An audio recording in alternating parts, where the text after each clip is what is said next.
मंगलवार को हजारीखेड़ा के निकट एसीबी अजमेर के हत्थे चढ़े भीलवाड़ा परिवहन निरीक्षक महेश पारीक और उनके 5 गार्ड के पास मिली 1,47,000 की राशि के बाद जांच के घेरे में आए निरीक्षक के पैतृक गांव रायला पहुंची भीलवाड़ा एसीबी की टीम ने बैंक लॉकर की जांच की।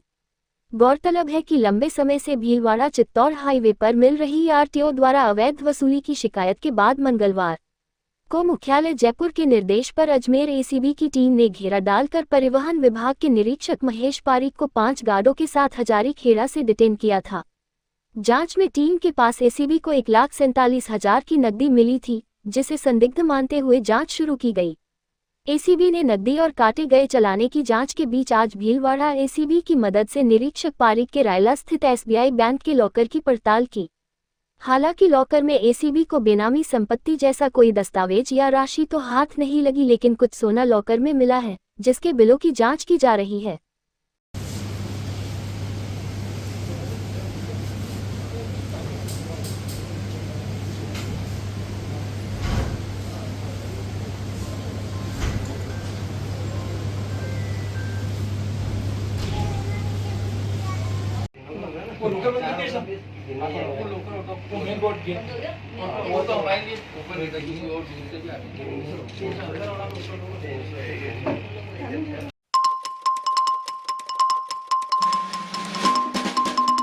राज्य में इस मेडिकल कॉलेजों के चिकित्सक शिक्षक की अनिश्चितकालीन हड़ताल का आज तीसरा दिन है। आंदोलन को गति देते हुए भीलवाड़ा में आज डाइंग कैडर की अर्थी निकली गई। सरकार ने बजट में राजमेस में राज्य सेवा नियम स्वीकार करने की घोषणा की थी। अब इन नियमों को सभी चिकित्सक शिक्षकों पर लागू न कर 1 अगस्त 2024 के बाद नियुक्त होने वाले शिक्षकों पर ही लागू कर रहे हैं। इसको लेकर राजमेस मेडिकल कॉलेज के 950 डॉक्टर्स इसके विरोध में हड़ताल पर जा रहे हैं। भीलवाड़ा मेडिकल कॉलेज के एचओडी डॉक्टर लीना जैन ने बताया, प्रदेश के सभी 17 मेडिकल कॉलेज में प्रोफेसर, असिस्टेंट प्रोफेसर व एसोसिएट प्रोफेसर के कैडर को राज्य सरकार ने डाइंग घोषित कर दिया है। इसका डॉक्टर टीचर विरोध कर रहे हैं। आज तीसरे दिन हड़ताल से एमजी हॉस्पिटल की व्यवस्थाएं भी गड़बड़ा गई हैं। भीलवाड़ा मेडिकल कॉलेज में 102 डॉक्टर टीचर है, इसमें क्लिनिकल और नॉन क्लिनिकल दोनों तरह के हैं। अनिश्चितकालीन हड़ताल के चलते मरीजों को खासी परेशानी का सामना करना पड़ सकता है। डॉक्टर लीना जैन का कहना था कि राज्य सरकार ने बजट में घोषणा की थी कि राजमेस में भी राज्य सेवा नियम एडॉप्ट करेंगे, परंतु वित्त विभाग व राजमेस ने नियमों को वर्तमान में कार्यरत चिकित्सक शिक्षकों पर लागू न कर 1 अगस्त 2024 के पश्चात नवनियुक्त चिकित्सक शिक्षकों पर लागू करने तथा वर्तमान में कार्यरत चिकित्सक शिक्षकों को डाइंग कैडर घोषित करने का अतार्किक निर्णय लिया, जिसके विरोध में अनिश्चितकालीन हड़ताल की जा रही है। जब तक सरकार मांग नहीं मानती तब तक आंदोलन जारी रहेगा।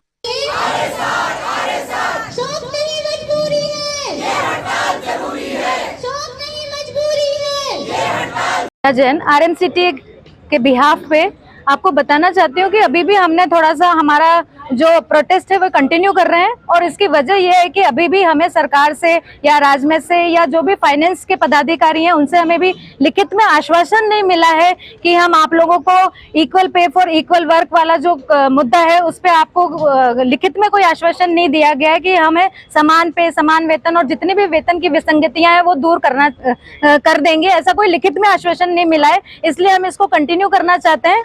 नमस्कार, मेरा नाम डॉक्टर चेतन है, फोरेंसिक मेडिसिन डिपार्टमेंट में यहाँ पे हूँ। आज ये हमारा तीसरा दिन स्ट्राइक का है और इमरजेंसी सेवाओं के अलावा अन्य सभी जो इलेक्टिव सर्जरीज होती है वो सब बाधित है। पेशेंट काफ़ी लोग परेशान भी है। हालांकि हमने इमरजेंसी में 24 घंटे चालू रखी है और आज भी कोई इमरजेंसी आ जाए तो हम दौड़ के जाएंगे, ये हमारा पूरा वादा है। लेकिन हमारी भी सरकार सुने।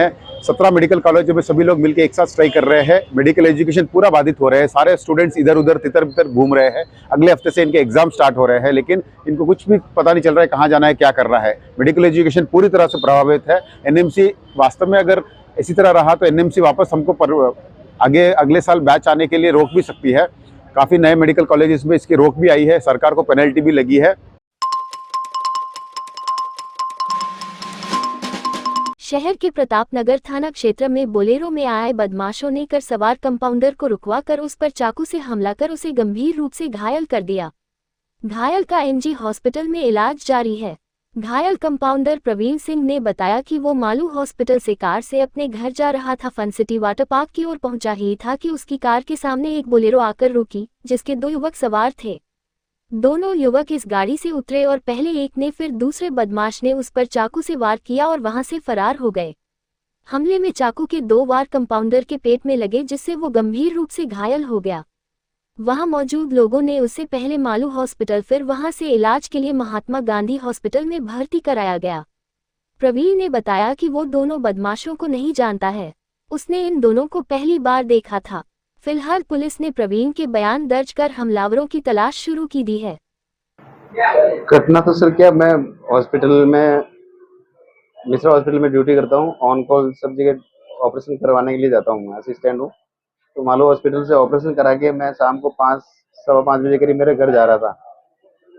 तो 200 फीट वाटर पार्क के सामने में आमरकुंज में मेरा मकान है। तो वहाँ से मैं बायोस्कोप के नीचे अंडर ब्रिज से होके 100 फीट से 200 फीट की तरफ जैसे ही मुड़ा तो मुड़ते एक बोलेरो गाड़ी आई थी, बोलेरो गाड़ी आई थी मेरे सामने आके रुक के उसमें से 2 बंदे निकले। तो मेरे गेट खोल के मुझे बाहर निकाल के एक ने मेरे चाकू मार दिया और दूसरे ने उसको मैंने धक्का दिया और फिर दूसरे ने दूसरी तरफ वार किया। फिर दोनों को मैंने धक्का दे के फिर मैं वापस मेरी गाड़ी में बैठ के, वो भी उनकी गाड़ी लेके भाग गए। मैं मेरी गाड़ी लेके वापस मालो हॉस्पिटल पहुंच गया। वहाँ पे आके मैंने फर्स्ट एड मेरा ट्रीटमेंट कराया। फिर वापस कोई भी नहीं सर, बिल्कुल अज्ञात आदमी थे। मैंने पहले कभी उनको देखा भी नहीं था। मेरे कोई पुरानी दुश्मनी, ऐसा रेंजिस भी, ऐसा कुछ भी नहीं है। ताज़ा खबरों के लिए बने रहिए लोकजीवन के साथ। लोकजीवन के YouTube चैनल को सब्सक्राइब करें, लाइक करें और बेल आइकन को प्रेस करें, जिससे कि हर वीडियो का नोटिफिकेशन आप तक पहुंच सके। धन्यवाद।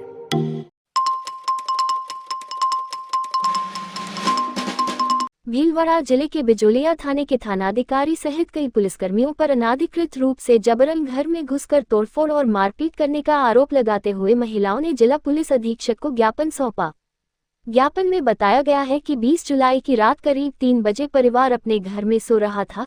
इस दौरान 4 गाड़ियों में सवार होकर बिजोलिया थाना प्रभारी लोकपाल सिंह, कांसिया चौकी प्रभारी एएसआई नरेश शर्मा, कांस्टेबल दिनेश मीना व अन्य पुलिसकर्मी जबरन घर में घुस आए और प्रार्थी पार्वती देवी और सोहनी कंजर के साथ मारपीट की। मारपीट में पार्वती का हाथ टूट गया। सरिता और सोहनी के साथ भी बेरहमी से मारपीट की गई। बीच बचाव ने आए ससुर करण कंजर के साथ भी पुलिस ने मारपीट की और जबरन अपने साथ ले गए। पार्वती को बचाने आए बेटे को भी जबरन पुलिस अपने साथ ले गई। यही नहीं, ज्ञापन में आरोप लगाया गया है कि पुलिस जबरन गिरधारी कंजर की HF डीलक्स बाइक, रामस्वरूप का ट्रैक्टर, एक बाइक और रामविलास की एक बाइक, मोबाइल फोन और राकेश, विष्णु और लीला कंजर की बाइक और 30,000 की पुलिस जबरन ले गई।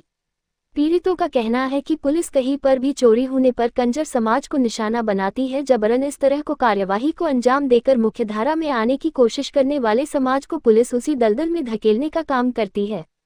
पीड़ित पक्ष ने मामले की निष्पक्ष जांच कर दोषी पुलिसकर्मियों पर कार्यवाही की मांग की है। 20/7/2024 को बिजोले के थानेदार जी लोकपाल जी, नरेश जी काशा चौकी के एएसआई साहब और 2, 5, 10 से पुलिस कांस्टेबल वगैरह जाते हैं और जाकर चेता बढ़ा के कंजरों के अंदर सोते हुए कंजरों के साथ मारपीट करते हैं। मारपीट करने के पार्वती का हाथ तोड़ देते हैं, सोनी का हाथ तोड़ देते हैं, इस करण बा का हाथ तोड़ देते हैं।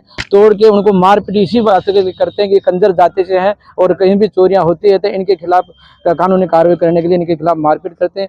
2 दिन तक भरते रहे। इस करण को उठा के ले गए, सिर में चोट आई, जिसके पाबंद करा के वो और उल्टा छोड़ा। जब हमने पता किया तो लोकपाल जी कहते हैं कि हमें आगे से ऑर्डर थे तो रात्रि के 3 बजे जाके विदाउट लेडी कांस्टेबल को ले जाकर अब जेंट्स पुलिस वाले जाकर इनके खिलाफ घरों में घुसकर सामानों को तोड़ देते, पंखे तोड़ देते, कूलर तोड़ देते। तो रात्रि के अंदर ऐसी क्या घटना थी जो मतलब गरीब कंजर जाति के होने के कारण इनके घर में जाकर इनके साथ मारपीट की, बेरहमी से मारपीट।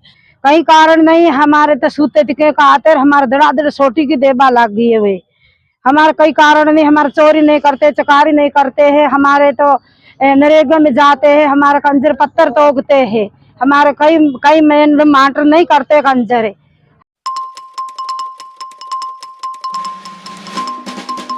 आसीन नेशनल हाईवे 158 आबकारी थाने के बाहर बने नाले में एक अज्ञात युवक की लाश तैरती हुई दिखाई दी, जिसे लेकर वहां से गुजर रहे राहगीरों ने आसीन थाने में सूचना दी, जिस पर आसीन पुलिस मौके पर पहुंची एवं अज्ञात युवक को पानी से बाहर निकाला गया। वहीं मौके पर थानाधिकारी हंसपाल सिंह चौहान, एडिशनल एसपी हेमंत कुमार भी पहुंचे। वहीं अज्ञात युवक की लाश को वहां मौजूद लोगों की सहायता से बाहर निकालकर आसीन सामुदायिक स्वास्थ्य केंद्र की मोर्चरी में रखवाया है। पुलिस ने बताया है कि अज्ञात युवक की पहचान के बाद ही मौत के कारणों का खुलासा हो पाएगा।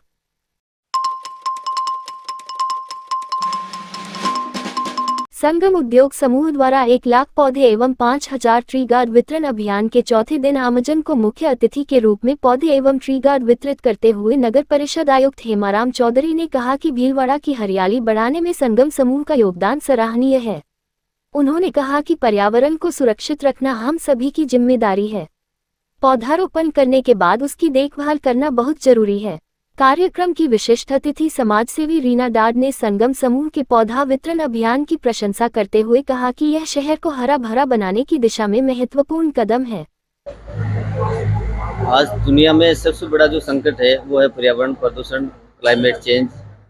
इसको बचाने के लिए सबसे बड़ा जो सामाजिक सरोकार रूप में कार्य कर रहे हैं सोनी उद्योग समूह, संगम उद्योग समूह के प्रमुख सोनी जी और पर्यावरणविद बाबूलाल जाजू जी, जिनका इस भीलवाड़ा शहर में एक जाने माने पर्यावरणविद के रूप में नाम जाना जाता है। इन दोनों के प्रयास से आज भीलवाड़ा शहर में बताया जा रहा है कि प्रतिवर्ष 1 लाख पौधे और 5000 ट्री गार्ड्स वितरण किए जा रहे हैं। तो इस दिशा में ये बहुत ही अनुकरणीय कार्य है, हम सब के लिए प्रेरणादायी है। पौधे लेने वाले जो इतनी मेहनत करके जो पौधे ले जा रहे हैं, उनसे निवेदन है कि अपनी मेहनत सफल करने के लिए पौधे सुचारू रूप से चलाएं। इन पौधों को लगाने के बाद भी अगर उनको और जरूरत है तो रोज सुबह थैला लेके पौधे लेने पधारें। 7 दिन का अभियान है। सभी आप अपनी जितनी सेवा हो सके उतनी पौधों के प्रति करें। साथ ही लोकवाणी का, सारे न्यूज चैनल, मीडिया का, सबका बहुत बहुत आभार जो लोगों में इतनी जागरूकता पैदा कर रहे हैं। लोगों को पता लग रहा है कि पौधे कैसे अपने जीवन की आवश्यकता है।